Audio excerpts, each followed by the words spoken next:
बिस्मिल्लाहिर्रहमानिर्रहीम। अस्सलाम वालेकुम dear students. I am Rabia Tahir, SS Maths at Divisional Public School and College Sahiwal. Class 6, it's your Maths lecture number 12. As you know that you are doing chapter number 1 sets. So content, types of sets, exercise number 1.3, question number 3. In your previous lesson, you have learned about types of sets. First is a finite sets, second infinite set, third is empty sets और इसको null set भी बोलते हैं। ठीक है, तो बेटा आपने पढ़ा finite set. The definition of finite sets is a set having a finite number of elements is called a finite set. यहाँ पे एग्जाम्पल है हमारे पास a is equals to the set of natural numbers less than 10। बेटा finite numbers वो होते हैं जो एलिमेंट्स हैं वो काउंटेबल हों, ठीक है, जिन्हें हम काउंट कर सकें। या फिर आप देख सकते हो एग्जाम्पल में the set of natural numbers less than 10, तो आपको पता है नेचुरल नंबर 1 से स्टार्ट होते हैं और लेस दैन 10 है तो ये 9 तक जाएंगे, तो ये काउंटेबल है, फाइनाइट नंबर ऑफ एलिमेंट्स हैं, इसलिए ये सेट जो है वो फाइनाइट सेट है। Next one is infinite sets. A set having unlimited number of elements is called an infinite sets.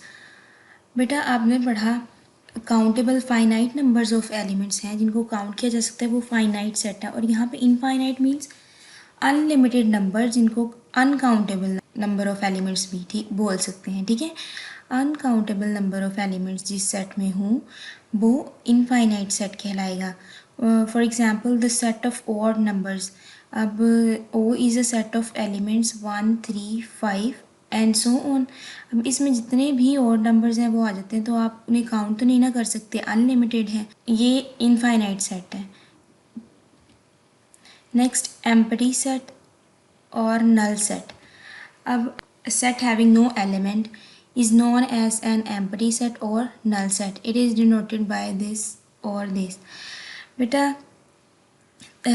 वो सेट जिसमें कोई भी एलिमेंट्स नहीं हो उसे हम एम्प्टी सेट और नल सेट बोलते हैं। उसको रिप्रेजेंट करने के लिए हम ये 2 टाइप्स के सिंबल्स को यूज़ करते हैं। ठीक है, कि ये ब्रैकेट्स लगा देते हैं और इसके अंदर कोई भी एलिमेंट नहीं लिखते और ये लिख देते हैं ये वाला साइन। ठीक है, नेक्स्ट इसकी एग्जाम्पल है b is equals to the set of days of 25 hours. बेटा क्या आप जानते हो जो डेज़ हैं वो हर डे जो कितने टाइम का होता है 24 आवर्स का होता है, लेकिन यहाँ पे उन्होंने कहा है कि जो सेट b है उसमें आपने वो डेज़ लिखने हैं जो 25 आवर्स की हों, जो कि कोई भी नहीं है। इसका मतलब है कि एक एम्प्टी सेट है और इसको नल सेट भी बोलते हैं। ठीक है, अब यहाँ पे b जो है वो एम्प्टी सेट की एग्जाम्पल है। बेटा अब हम पढ़ेंगे singleton set. A set having a single element is called a singleton set. कि वो सेट जिसमें सिर्फ एक एलिमेंट हो, सिंगल एलिमेंट हो, उसको सिंगलटन सेट बोलते हैं। फॉर एग्जाम्पल यहाँ पे आप देख सकते हो एक सेट है जिसका एलिमेंट है a, सेकेंड सेट है उसका एलिमेंट है b और थर्ड सेट है उसका एलिमेंट है 1। तो आप देख सकते हो कि तीनों सेट्स में सिंगल एलिमेंट है, मतलब 1 एलिमेंट है। सिंगलटन सेट की ये एग्जाम्पल है। ठीक है, next equivalent sets. 2 sets are called equivalent if and only if 1-to-1 correspondence can be established between them. कि 2 सेट्स इक्विवेलेंट सेट्स तब कहलाएंगे अगर उनके बिटवीन 1-to-1 correspondence इस्टेब्लिश हो। मीन्स अब एग्जाम्पल से ये चीज़ आपको ज़्यादा क्लियर हो जाएगी। सो हम एग्जाम्पल करते हैं। Suppose a is a set of elements 1 2 3 4 and b is a set of elements a b c d are any 2 sets। तो हम सेट a को लिख देते हैं और सेट b को। बेटा हमने अभी डेफिनेशन में पढ़ा कि 2 सेट इक्विवेलेंट सेट तब कहलाएंगे जब वो उनके दरमियान 1-to-1 करस्पॉन्डेंस इस्टेब्लिश हो। हम ऐसे भी कह सकते हैं कि अगर नंबर ऑफ़ एलिमेंट्स दो सेट्स के सेम हो तो वो इक्विवेलेंट सेट्स कहलाते हैं। तो फर्स्ट ऑफ ऑल हम देखेंगे 1-to-1 करस्पॉन्डेंस है या नहीं। बेटा यहाँ पे हमने देखना है कि सेट ए का एलिमेंट है फर्स्ट, वो कौन सा है 1, और उसकी करस्पॉन्डेंस हमें एक एलिमेंट मिल रहा है सेट बी में। ठीक है, 1 की करस्पॉन्डेंस हमें सेट बी में कौन सा एलिमेंट मिला ए। ठीक है, इसी तरह हम नेक्स्ट देखते हैं कि 2 सेट ए के एलिमेंट 2 के करस्पॉन्डेंस यहाँ पे सेट बी का एलिमेंट बी आ रहा है। ठीक है, इसी तरह नेक्स्ट 3 के लिए यहाँ पे हमारे पास सी आ रहा है करस्पॉन्डेंस एलिमेंट, और नेक्स्ट यहाँ पे 4 के लिए हमारे पास सेट बी में डी आ रहा था करस्पॉन्डेंस। ठीक है, अब आप देख सकते हैं ए के तमाम एलिमेंट्स के करस्पॉन्डेंस सेट बी में हमें एलिमेंट्स मिल गए हैं। तो इसका मतलब है इसमें 1-to-1 करस्पॉन्डेंस इस्टेब्लिश हो गई। तो इस तरह से ये दोनों जो सेट्स हैं वो क्या है, एक दूसरे के equivalent. It means 2 sets are establishing 1-to-1 correspondence which can be denoted. अब इसको डिनोट कैसे करते हैं कि अगर ए सेट बी के इक्विवेलेंट सेट है तो हम लिखेंगे कि ए, और ये हम यूज़ करेंगे सिंबल और सेट बी को लिख देंगे। ठीक है, तो इसको हम कैसे पढ़ेंगे कि 2 sets are equivalent sets. The next one is non-equivalent sets. 2 sets are called non-equivalent if and only if 1-to-1 correspondence cannot be established between them. कि अगर दो सेट्स के दरमियान 1-to-1 करस्पॉन्डेंस इस्टेब्लिश नहीं होगी तो वो नॉन इक्विवेलेंट सेट्स कहलाते हैं। या हम ये भी कह सकते हैं कि अगर दो सेट्स के नंबर ऑफ़ एलिमेंट्स सेम नहीं है तो वो नॉन इक्विवेलेंट सेट्स कहलाएंगे। तो इसकी हम एग्जांपल कर लेते हैं। Suppose C is a set of element 1, 3, 5, 7 and D is a set of element A, E, I, O, U। Are any 2 sets, हमारे पास 2 सेट्स हैं, हम इन दोनों सेट्स को लिख लेते हैं। और अब हमने ये चेक करना है कि क्या सेट C के एलिमेंट्स, जितने भी एलिमेंट्स हैं उनकी करस्पॉन्डेंस हमें सेट D में एलिमेंट्स मिलते हैं। तो नेक्स्ट हम देखते हैं सेट C का जो एलिमेंट 1 है उसकी करस्पॉन्डेंस हमें सेट डी का एलिमेंट ए मिल गया। इसी तरह नेक्स्ट सेट 3 की करस्पॉन्डेंस हमें एलिमेंट ई मिल गया। नेक्स्ट सेट सी के जो एलिमेंट 5 है उसकी करस्पॉन्डेंस हमें सेट डी का एलिमेंट आई मिल गया। और इसी तरह 7 की करस्पॉन्डेंस हमारे पास ओ है। लेकिन बेटा आप देखो कि यहाँ पे जो डी है उसका एक एलिमेंट 5th एलिमेंट है वो है यू, लेकिन यहाँ पे हमारे पास सी में ऐसा कोई एलिमेंट नहीं है जो यू के करस्पॉन्डेंस हो। इसका क्या मतलब है कि इसमें 1-to-1 करस्पॉन्डेंस इस्टेब्लिश नहीं हुई। तो it means 2 sets are not establishing 1-to-1 correspondence which can be denoted as, हम सेट सी और डी लिखेंगे।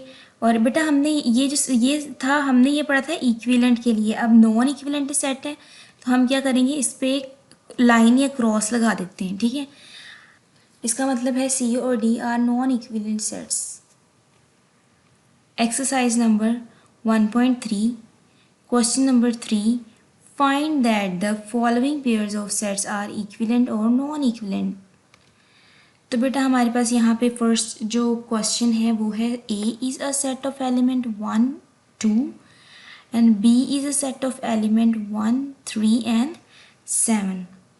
सॉल्यूशन में हमने क्या करना है कि अब हमने यहाँ पे यही चेक करना है क्या सेट ए और बी के बिटवीन 1-to-1 करस्पॉन्डेंस इस्टेब्लिश हो रही है।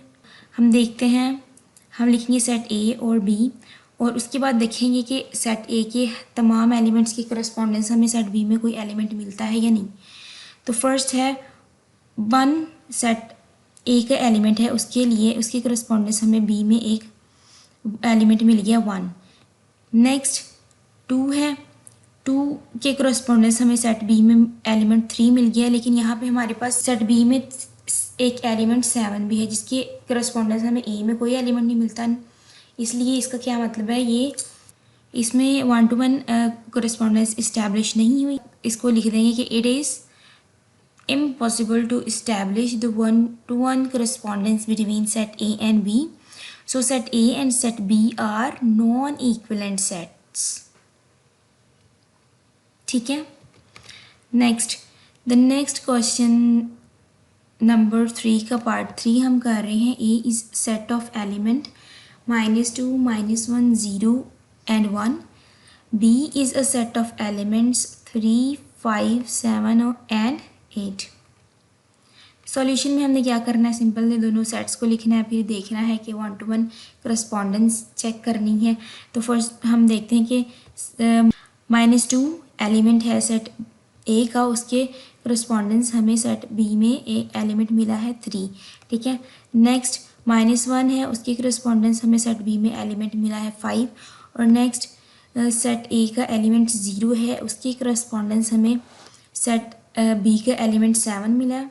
और नेक्स्ट है सेट ए का एलिमेंट 1, उसकी करस्पॉन्डेंस हमें सेट बी का एलिमेंट 8 मिल गया। तो बेटा आप देख सकते हो कि जितने भी एलिमेंट्स थे सेट ए में, उसकी करस्पॉन्डेंस हमें सेट बी में एलिमेंट्स मिल गए हैं, और नंबर ऑफ़ एलिमेंट्स जो है वो सेट ए और बी में सेम है।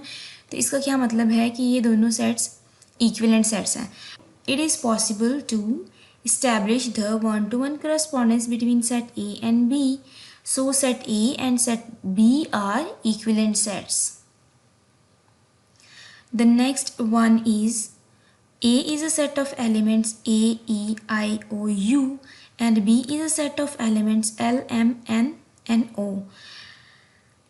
सॉल्यूशन में हम सेट A को लिखेंगे, सेट B को लिखेंगे और चेक करते हैं।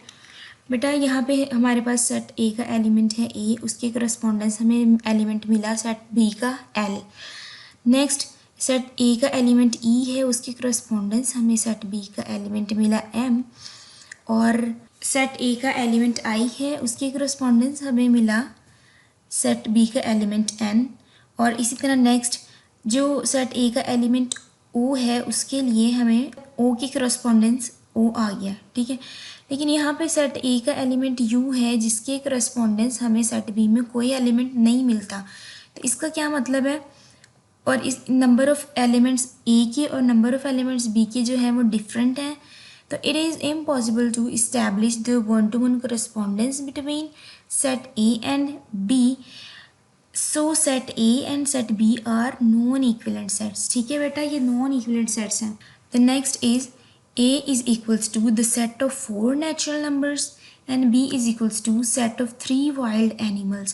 तो बेटा सॉल्यूशन में हमने पहले सेट ऑफ एलिमेंट्स लिख लेते हैं ए के भी और बी के भी। तो मेरी बात सुनिए, सेट ए में हमें उन्होंने कहा था कि 4 नेचुरल नंबर्स हैं। आपको पता है कि जो नेचुरल नंबर्स हैं वो 1 से स्टार्ट होते हैं।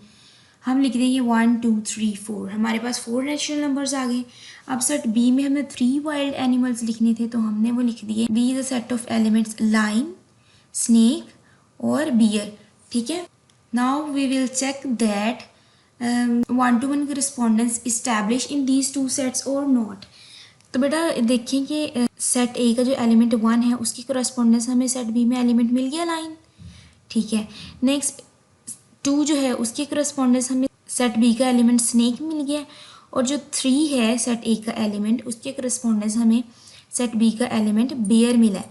लेकिन यहाँ पे जो सेट ए का एलिमेंट 4 है, उसकी करस्पॉन्डेंस हमें कोई भी एलिमेंट सेट बी में नहीं मिलता। तो इसका क्या मतलब है, इन दोनों सेट्स में 1 to 1 करस्पॉन्डेंस इस्टेब्लिश नहीं हुई। सो हम लिख देंगे it is impossible to establish 1 to 1 correspondence between set A and B. So set A and set B are non-equivalent sets. बेटा जो आपकी असाइनमेंट है वो इसी क्वेश्चन से रिलेटेड है, ठीक है। तो आपने ये सॉल्व कर लेनी है। एक्सरसाइज नंबर 1.3 क्वेश्चन नंबर 3, और इसके जो पार्ट्स आपने करने हैं वो हैं 2nd, 4th and 7th। Thanks for watching and listening. अल्लाह हाफिज़।